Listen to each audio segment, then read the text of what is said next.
ओम शांति, ओम शांति, ओम शांति। 26/8/2021 प्रातः मुरली। ओम शांति। बाप दादा मधुबन।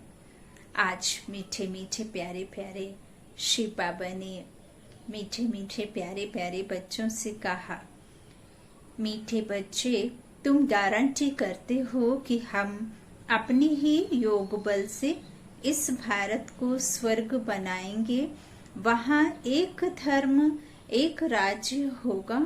प्रश्न है, माया के किस विघ्न से सेफ रहने वाले बहुत अच्छे कमाल कर सकते हैं? उत्तर में बाबा ने कहा, माया का सबसे बड़ा विघ्न है देह अभिमान में लाकर एक दो के नाम रूप में फंसाना। जो बच्चे इस विघ्न से सेफ रहते, माया के धोखे से बचे रहते, वे बहुत कमाल कर दिखाते हैं। उनकी बुद्धि में सर्विस के नए नए ख्यालात चलते रहते हैं। सर्विस में उन्नति तब होगी जब देही अभिमानी होंगे, देह से खुद को न्यारा समझ आत्मा निश्चय करेंगे और आत्मा समझ कर्म करेंगे और हर एक को साक्षी होकर देखना है। साक्षी होना माना आत्मा निश्चय कर सामने वाले मनुष्य को भी आत्मा समझ उसे जो ड्रामा का पार्ट मिला हुआ है उसका ड्रामा का पार्ट एक्यूरेट है, फिर चाहे वो कैसा भी ड्रामा हो तो साक्षी हो सबका पार्ट देखना है। जिसको जो पार्ट मिला है वो अपना अपना पार्ट एक्यूरेट कर रहे हैं, तो देही अभिमानी होंगे। अहम भाव नहीं होना, अहंकार नहीं होना। ओम शांति। बाप आए हैं रूहानी बच्चों को श्रीमत देने।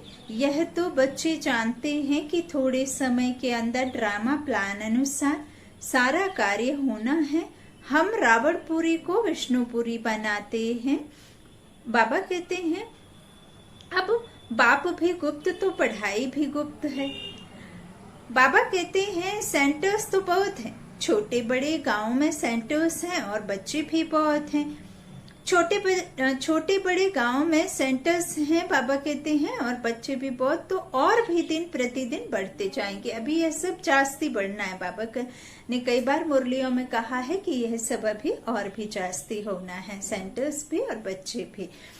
बाबा कहते हैं इस तरह से लिटरेचर में भी लिखते हैं कि हम इस भारत भूमि को स्वर्ग बनाकर छोड़ेंगे। तुमको यह भारत भूमि बहुत प्यारी है क्योंकि तुम जानते हो कि यह भारत ही स्वर्ग था। उनको 5000 वर्ष हुए। भारत बहुत शानदार था। तुम ब्रह्मा मुख वंशावली बच्चों को ही यह नॉलेज है। इस भारत को श्रीमत पर स्वर्ग बनाना पड़े, सबको रास्ता बताना है। बाबा कहते हैं और कोई खिटखिट की यहाँ बात नहीं है। आपस में बैठ राय करनी चाहिए कि इन चित्रों द्वारा ऐसी क्या एडवर्टाइज करें जो अखबार में भी यह चित्र डालें। आपस में इस पर सेमिनार करना चाहिए, जैसे उस गवर्नमेंट के लोग आपस में मिलते हैं, राय करते हैं, तो भारत को हम कैसे सुधारें। यह जो इतने मतभेद हो गए हैं उनको आपस में मिलकर ठीक करें और भारत में सुख शांति कैसे स्थापन हो। ऐसे तुम भी रूहानी पांडव गवर्नमेंट हो। यह बड़ी ईश्वरीय गवर्नमेंट है। पतित पावन बाप ही पतित बच्चों को पावन बनाकर पावन दुनिया का मालिक बनाते हैं। बाबा कहते हैं यह राज तुम बच्चे जानते हो। मुख्य है ही भारत का आदि सनातन देवी देवता धर्म, डीटीज कहते हैं ना, डीटी धर्म, देवी देवता धर्म। यह है रुद्र ज्ञान यज्ञ। रुद्र कहा जाता है शिव बाबा को। अब तुमको बाप ने आकर जगाया है, तुमको फिर औरों को जगाना है। बाबा कहते हैं ड्रामा प्लान अनुसार तुम जगाते रहते हो। अब तुम, बाबा कहते अब तक जिसने जैसा जैसा पुरुषार्थ किया है उतना ही कल्प पहले भी किया था। और तुम्हारी रूहानी युद्ध है। कभी माया का जोर हो जाता है, कभी ईश्वर का। कभी कभी तो सर्विस अच्छी तेजी से चलती है, कभी कई बच्चों में माया के विघ्न पड़ जाते हैं। माया एकदम बेहोश कर देती है। लड़ाई का मैदान तो है ना। माया राम की संतान को बेहोश कर देती है। लव कुश की कहानी भी है ना। राम के 2 बच्चे दिखाए हैं, लव और कुश। बाबा कहते हैं यहाँ तो बाबा के ढेर बच्चे हैं। इस समय सब मनुष्य कुंभकर्ण की नींद में सोए हुए हैं, है ना। जागे तो हैं, लेकिन उन्हें रियलिटी नहीं पता ना, यथार्थ रीति नहीं जागे हैं। आंख खुलने मात्र से जागना नहीं होता है ना। विश्व में शांति कैसे हो, हम क्यों दुखी हुए हैं, वो दुख का कारण क्या है। अब वो दुख हो ही गया है तो अब उस दुख को दूर कैसे करना है, कैसे हम उस दुनिया को यहाँ लाएं जिस दुनिया के लिए सारा विश्व परेशान है। हाँ, सुख शांति कैसे आए। तो वही बाबा कहते हैं, जब तक यह यथार्थ रीति ज्ञान को नहीं समझते कि हमारा कारण क्या है इस विश्व में अशांति होने का, तो फिर शांति तभी आएगी जब उसका कारण समझेंगे। तो वही बाबा का तो आध्यात्म है ना, कि कैसे विश्व में शांति होगी, वही तो ज्ञान है। तो बाबा कहते हैं आप जब से द्वापर से आए तब से हम उतरते ही आए भक्ति काल से। तो बाबा कहते हैं इस तरह से राम के 2 बच्चे दिखाए, लेकिन बाबा के तो ढेर बच्चे हैं, है ना। तो इस समय बाबा कहते सब कुंभकर्ण की नींद में सोए हुए हैं। वे यह भी नहीं जानते कि परम पिता परमात्मा आया है बच्चों को बरसा देने। बाप भारत में ही आते हैं, यह बात बिल्कुल ही भूल गए हैं। भारतवासी ही स्वर्ग के मालिक थे, इसमें कोई शक नहीं। परम पिता परमात्मा का जन्म भी यहाँ होता है गुप्त रूप में। मुखवंशावली अवतरण लेते ना, मुखवंशावली तो भगवान तो जन्म मरण से न्यारा है। तो बाबा कहते हैं भारत भूमि में ही मनाते हैं, क्योंकि फिर वो यहाँ ही भगवान जन्म लेते हैं। फिर लॉर्ड भी यहीं जन्मते हैं, तो तब तो शिव जयंती भी भारत में मनाते हैं ना। बाबा कहते हैं फिर न कोई महिमा ना हो, कोई बाबा ने ऐसा कुछ ना किया हो, तो फिर उनके ऐसे ही थोड़ी जयंती मनाते हैं। तो जरूर उसने कुछ आकर किया होगा। बुद्धि कहती है कि जरूर बाप ने आकर स्वर्ग की स्थापना की होगी। अब उस समय तो हम देख नहीं सकते ना कि कैसे स्थापना, वो तो हमें प्रारब्ध प्राप्ति होगी। तो ये ज्ञान तो हम प्रायः साथ नहीं रहेगा, लोप हो जाएगा। तो बाबा कहते बुद्धि से तो जानते हैं ना। तो बाबा कहते इस तरह से प्रेरणा से थोड़े ही स्थापना करेंगे, किसी को देख करके तो स्थापना नहीं हो जाएगी। तो यहाँ तो तुम बच्चों को राजयोग सिखाया जाता है, याद की यात्रा सिखाई जाती है। प्रेरणा में कोई आवाज नहीं होता, समझते हैं शंकर प्रेरणा से विनाश करता। परंतु इसमें प्रेरणा की बात नहीं है। तुम समझते गए हो कि ड्रामा में उन्हों का पार्ट ही है मूसल बनाना। बाबा कहते हुए विनाश अर्थ निमित्त बने हुए हैं। प्रेरणा शास्त्रों का अक्षर है, इसमें प्रेरणा की तो बात ही नहीं है। ड्रामा अनुसार विनाश तो होना ही है, गाया हुआ है महाभारत लड़ाई में। यह मूसल आदि काम में आए थे। जो पास्ट हो गया है वह फिर रिपीट होना है। जो गुजरा हुआ कल वो वापस आना है। तो बाबा कहते वह सब रिपीट होना है। तुम गारंटी करते हो कि हम योग बल से स्वर्ग की स्थापना करेंगे। वहाँ एक धर्म होगा तो दूसरे धर्म, सब धर्म कहाँ होंगे, जरूर विनाश हो जाएंगे। बाबा कहते हैं यह समझने की बात है, गाया हुआ है ब्रह्मा द्वारा स्थापना, विष्णु द्वारा पालना तो ठीक है, लेकिन शंकर को तो शिव के साथ मिला दिया ना, एक कर दिया। हाँ, शंकर के तो नाग आदि दिखते हैं, देखने में आता है, उनके गले में तो शरीर होगा, तब तो गले में नाग वगैरह डालेंगे। कैसा कैसा उनका रंग रूप बना दिया। कोई कोई शंकर को दाढ़ी भी है। तो बाबा कहते हैं फिर शंकर और जो ब्रह्मा द्वारा स्थापना, विष्णु द्वारा पालना, तो बाबा कहते हैं ठीक है, लेकिन फिर शंकर और शिव को एक साथ कर दिया है। तो शिव तो निराकार ज्योतिर्बिंदु स्वरूप है, वो सर्वशक्तिमान है और प्योर है, तो ये शंकर कैसे आ गया? तो बाबा कहते दोनों को इकट्ठा कर दिया, जबकि वो तो रचना है ना। तो बाबा कहते इस तरह ब्रह्मा द्वारा स्थापना और विष्णु द्वारा पालना तो ठीक है, लेकिन शंकर को शिव के साथ मिला दिया है, यह रॉन्ग है। शिव शंकर कह देते हैं क्योंकि शंकर तो कोई काम नहीं करते, तो शिव से तो बहुत बाबा कहते हैं शिव से मिला दिया है। अब शंकर का क्या है, कुछ काम नहीं है, बाबा कहते तो ऐसे फिर इकट्ठा कर दिया है। तो परंतु शिव बाबा कहते हैं मुझे तो बहुत काम करना पड़ता है, सबको पावन बनाना पड़ता है, मैं इस ब्रह्मा तन में प्रवेश कर इस साकार द्वारा स्थापना का कार्य कराता हूँ। शंकर का तो कोई पाठ है नहीं।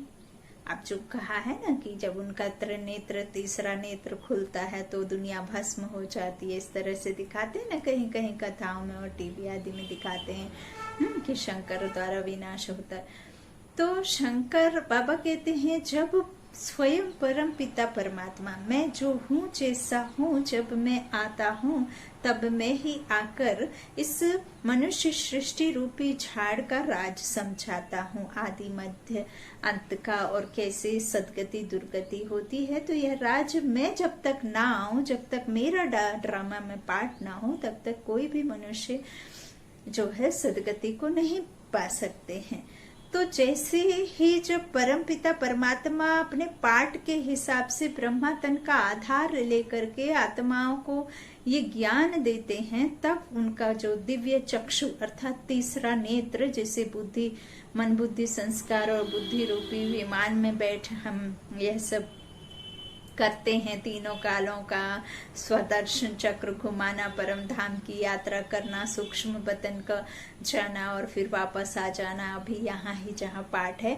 तो फिर यह सब जो बाबा ने दिव्य दृष्टि दिया है, ज्ञान का तीसरा नेत्र दिया है, जो ज्ञान चक्षु दिया है, वही त्रिनेत्र है। ऐसा नहीं है कि कोई कहना चाहिए तीसरी आंख होती है और वो खुलती है, यही दिव्य चक्षु तीसरी आंख है। जब हमें यह सब नॉलेज मिल जाता है, यह ज्ञान स्वयं आकर परमपिता परमात्मा दे देते हैं, तो फिर विकारों का विनाश होता है। फिर यह दुनिया क्या होती है, आत्मा शुद्ध बनने से फिर बाकी सब जो पतित विकारी आत्माएं हैं और जो भी इस संसार में दुखी हैं, वह सब अपना दुख यहाँ ही भोग करके, यहाँ ही उसका चुकतू करके हिसाब किताब फिर वापस जाके पावन दुनिया में आने वाले आते हैं, बाकी फिर पिछाड़ी में धीरे धीरे आते हैं। तो बाबा यही कहते हैं कि शंकर का तो कोई काम नहीं है ना, शिव मुझे तो आना होता है और मुझे तो सब करना होता है। बाबा कहते हैं मुझे बहुत काम है सबको पावन बनाना, मैं इस ब्रह्मा तन में प्रवेश कर इस साकार द्वारा स्थापना का कार्य कराता हूँ, खुद तो करता नहीं हूँ, इनके द्वारा कराता हूँ। तो शंकर का तो कोई पार्ट नहीं है, शिव की पूजा होती है, शिव ही कल्याणकारी झोली भरने वाला है, शिव परमात्माए नमः कहते हैं ना। यह ब्रह्मा भी प्रजापिता ठहरा, ब्रह्मा सो विष्णु, विष्णु सो ब्रह्मा, यह तो बड़ी गुहा बातें हैं, यह सिर्फ तुम बच्चे ही जानते हो। संसुबुल बच्चों की बुद्धि में ज्ञान झट समझ में आ जाता है, परंतु बाबा कहते हैं मनुष्य को कुछ भी समझ नहीं है कि पतित पावन बाप कब आएंगे। अब तो कलयुग का अंत है, अगर कहते हैं कि कलयुग के अंत में 40,000 वर्ष पड़े हैं, तो अभी कितना और पतित बनेंगे। बाबा कहते हैं कितना दुख सहन करेंगे, कलयुग में सुख तो होगा नहीं, कुछ भी ना जानने के कारण बेचारे घोर अंधियारे में पड़े हैं। तुम बच्चों को आपस में मिलकर राय करनी चाहिए कि कैसे सर्विस को बढ़ाएं। बाप प्लान तो बताते रहते हैं, फिर बच्चों को आपस में मिलना है, चित्रों पर अच्छी रीति समझाना है, यह भी ड्रामा अनुसार चित्र बनते जा रहे हैं। बाबा कहते हैं बच्चे जानते हैं कि जो जो समय पास होता जाता है हूबहू ड्रामा चलता रहता है। बच्चों की अवस्थाएं तो कब ऊपर कब नीचे यह चलता रहेगा। बाबा भी साक्षी होकर देखते हैं। कभी कभी बच्चों पर ग्रहचारी बैठती है तो उनको मिटाने के लिए प्रयत्न कराते हैं। बाबा घड़ी घड़ी कहते हैं कि बाप को याद करो, लेकिन देह अभिमान में आ जाते हैं, इसलिए ठोकर खाते हैं। इसमें देही अभिमानी बनना पड़े, परंतु बच्चों में देह अभिमान बहुत है। तुम देही अभिमानी बनो तो बाप की याद रहे, फिर सर्विस की उन्नति भी होती रहेगी। जिनको ऊंच पद पाना है वह सदैव सर्विस में लगे रहेंगे। तकदीर में अगर नहीं है तो तदबीर भी नहीं करेंगे। खुद कहते हैं बाबा हमको धारणा नहीं होती है। बाबा कहते हैं बुद्धि में नहीं बैठता है, ऐसा बच्चे कहते हैं। तो धारणा अगर नहीं होती तो खुशी भी नहीं रहती है ना, रहती है। जिनको धारणा होती है तो खुशी भी रहती है। समझते हैं कि शिव बाबा आया हुआ है। बाप कहते हैं बच्चे तुम अच्छी रीति समझकर फिर औरों को भी समझाओ। कोई तो सर्विस में लग जाते हैं, पुरुषार्थ करते रहते हैं। तुम बच्चे जानते हो कि जो जो सेकंड बीतता है वह ड्रामा में नोंद है, फिर ऐसे ही रिपीट होता है। बच्चों को ही समझाया जाता है। बाबा कहते हैं कि घर बाहर भाषण करते समय तो अनेक प्रकार के मनुष्य आते हैं। बाबा कहते हैं तुम बच्चे जानते हो कि हम कि सभी वेद शास्त्र गीता आदि पर ही भाषण करते हैं, है ना। बाबा कहते हैं उनको यह पता थोड़े ही है कि यहाँ ईश्वर अपना और इस रचना के आदि मध्यांत का रहस्य समझाते हैं। चित्रों में कितना अच्छी तरह दिखाया है कि परमात्मा कौन है।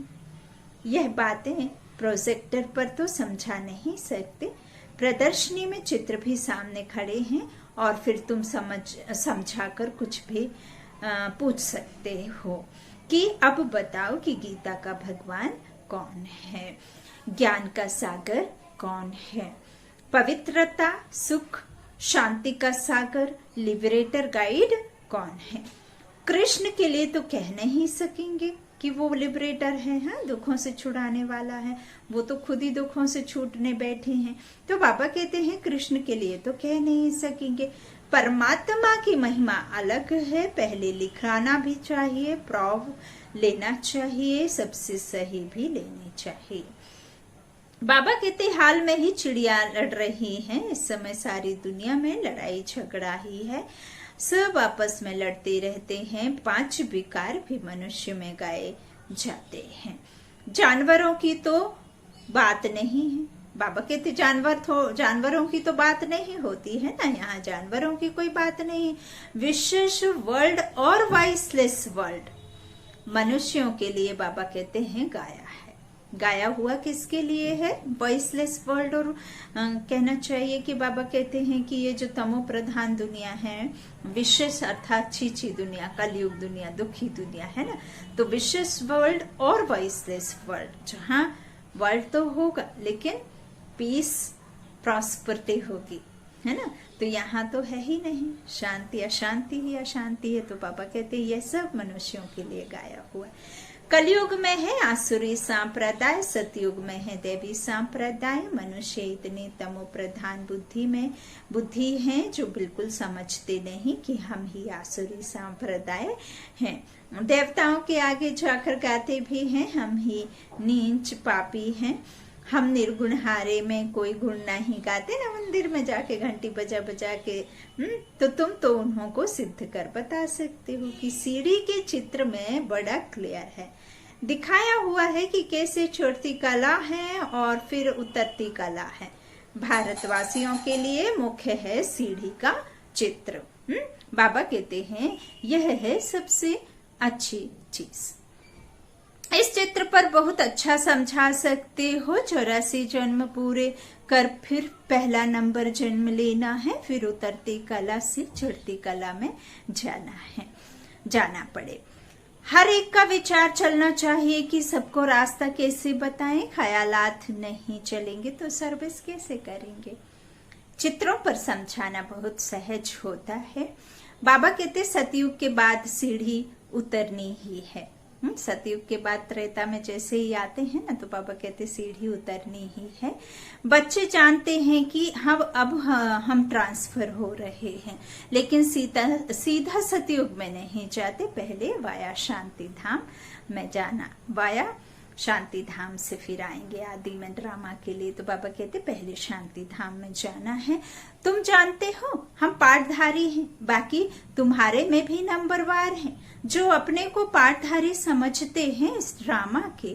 दुनिया में ऐसा कोई नहीं कह सकते कि हम पाठधारी हैं। बाबा कहते हैं, हम लिखते भी हैं कि हर एक मनुष्य मात्र इस बेहद ड्रामा के एक्टर्स होते हुए भी ड्रामा के मुख्य एक्टर्स, डायरेक्टर और ड्रामा के आदि मध्य अंत को नहीं जानते हैं, तो वह बेसमझ हैं।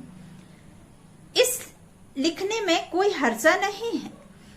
एक कान से सुन दूसरे से निकाल नहीं देना चाहिए। सर्विस, सर्विस और सर्विस।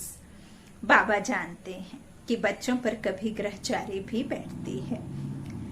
जब ग्रहचारी बैठती तो कितना नुकसान हो जाता है, वह बाप जानते हैं। साहूकार गरीब बन पड़ते हैं, कारण तो होता है ना।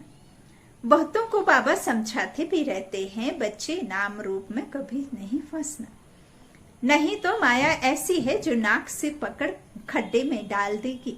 माया बड़ा धोखा दे देगी। आशिक माशुक यहाँ नहीं बनना है। बाबा कहते हैं आशिक माशुक कोई विकार के लिए बनते हैं। दूसरे सिर्फ रूप पर फिदा होते हैं, है ना। कई रूप पर फिदा होते हैं, कई विकारों के लिए फिदा होते हैं, है ना। तो बाबा कहते हैं तुम जानते हो सेंटर्स पर भी ऐसे माया के विघ्न बहुत पड़ते हैं, है ना। बाबा तो जानते हैं ना बाबा के बच्चों को। तो बाबा कहते हैं माया ऐसी प्रबल है जो माता के नाम रूप में कन्या के नाम रूप में भी फंस पड़ती है। हाँ, अभी समय तो वही चल रहा है ना। तो बाबा कहते हैं पुरुषार्थ करते हुए भी माया एकदम पकड़ लेती है। इसलिए बाबा सावधानी देते हैं कि बच्चे, माया बहुत फंसाने की कोशिश करेगी, लेकिन तुमको फंसना नहीं है। माया माना 5 विकार। बाबा कहते देह अभिमान में नहीं आना चाहिए। माया माना संपत्ति नहीं। माया माना काम क्रोध मोह लोभ अहंकार में नहीं फंसना चाहिए। बाबा कहते तुमको देह अभिमान में नहीं आना चाहिए। अपने को आत्मा समझ बाप को याद करना है। माया के धोखे से बचते रहना है। तुम बच्चों को बाप गुलगुल फूल बनाने आए हैं। तुम्हें किसी बात में संशय नहीं आना चाहिए। अगर दिल में संशय आया तो सर्विस अच्छी तरह कर नहीं सकेंगे। अंदर गुटखा खाते रहेंगे। हिम्मत रखनी चाहिए, टाइम बहुत थोड़ा है। बाबा की मुरली सुनेंगे तो उत्साह में आएंगे। आत्म प्रकाश बच्चा ठीक रीति चित्रों तरफ अटेंशन दे रहा है। बॉम्बे वालों के भी दिमाग में आना चाहिए मुख्य चित्र को पहले बनाना पड़े, जांच करनी चाहिए। बाबा डायरेक्शन देते रहते हैं कि कैसे चित्रों में उन्नति होनी चाहिए। ऐसी कोई युक्ति रचो जो सीढ़ी का चित्र एरोड्रम पर रखा जाए। यह चित्र देखकर सब खुश होंगे, आखिर समझेंगे कि इनको मत देने वाला कौन है। तो बच्चों को बहुत नशा चढ़ना चाहिए। अच्छा, मीठे मीठे सीखी लाधी बच्चों प्रति माता पिता बाप दादा का याद प्यार और गुड मॉर्निंग। रूहानी बाप की रूहानी बच्चों को नमस्ते। हम रूहानी बच्चों की रूहानी माता पिता बाप दादा को याद प्यार और गुड मॉर्निंग। शुक्रिया बाबा, मीठे बाबा, प्यारे बाबा, सबका साथी सबका सहारा, मेरा बाबा सबका बाबा। धारणा के लिए मुख्य सार पहला बाबा ने कहा, तुम बच्चे लड़ाई के मैदान में हो। माया रावण से तुम्हारी युद्ध है। माया बहुत विघ्न डालती है, बच्चों को बहुत सावधान रहना चाहिए। दूसरा बाबा ने कहा, हर एक बच्चे को अपनी उन्नति के लिए विचार करना है। चित्रों पर कैसे समझाएं, सर्विस को कैसे बढ़ाएं, चित्रों में ऐसा क्या डालें जो मनुष्य सहज समझ जाए। आज का वरदान बाबा ने बच्चों को दिया, अपने शिक्षा स्वरूप द्वारा शिक्षा देने वाले शिक्षा संपन्न योग शिक्षक भव। योग शिक्षक उसे कहा जाता है जो अपने शिक्षा स्वरूप द्वारा शिक्षा दे। उनका स्वरूप ही शिक्षा संपन्न होगा, उनका देखना चलना भी किसको शिक्षा देगा। रहता है आज कई रॉयल फैमिली वाले रॉयल फैमिली को देख करके आत्मा में मन में विचार आता है ना कि ये ऐसे चल रहे हैं, तो हम भी जैसे कोई हीरो हीरोइन को देखते हैं, उनके एक्ट को देखते हैं, तो मन में आता है ना कि हम भी ऐसे ही एक्टिंग करें, हम भी ऐसे ही चलें, हम भी ऐसे ही बैठें, ताकि हमें भी लोग ऐसा समझें, बड़ा समझें। तो बाबा कहते हैं उनका देखना चलना भी किसको शिक्षा देगा, यदि आप कैसे चलेंगे जो बाबा कहते हैं वैसा। तो बाबा कहते हैं जैसे साकार रूप में कदम कदम हर कर्म शिक्षक के रूप में प्रैक्टिकल में देखा, जिसको दूसरे शब्दों में चरित्र कहते हैं। किसी को वाणी द्वारा शिक्षा देना तो कॉमन बात है, लेकिन सभी अनुभव चाहते हैं। आजकल कोई मुख से नहीं सुनना चाहता है, आजकल सभी लोगों को प्रैक्टिकल में देखना अच्छा लगता है ना। कहने से तो कहते ना जो गरजता है वो बरसता नहीं है। तो बाबा कहते हैं किसी को वाणी द्वारा शिक्षा देना कॉमन बात है, लेकिन सभी अनुभव चाहते हैं। तो अपने श्रेष्ठ कर्म श्रेष्ठ संकल्प की शक्ति से अनुभव कराओ। आज का स्लोगन है संकल्पों की सिद्धि प्राप्त करने के लिए आत्मशक्ति की उड़ान भरते चलो। संकल्पों की सिद्धि प्राप्त करने के लिए आत्मशक्ति की उड़ान भरते चलो। सिद्धि माना होता है प्राप्ति। संकल्प जो भी आप मन में संकल्प लाते हैं कि मुझे ये करना है, मुझे वो करना है, तो उसके लिए आपको आत्मिक बल इकट्ठा करना होगा, तभी आपको वह सब प्राप्त होगा। तो शक्ति की उड़ान आत्म निश्चय करके उड़ान भरते रहे, तभी आप शक्तिशाली बनेंगे। ओम शांति, ओम शांति। शुक्रिया बाप दादा, शुक्रिया ईश्वरीय परिवार, शुक्रिया सभी स्नेही बिछड़े हुए कल्प पहले से किलधे बच्चे। ओम शांति।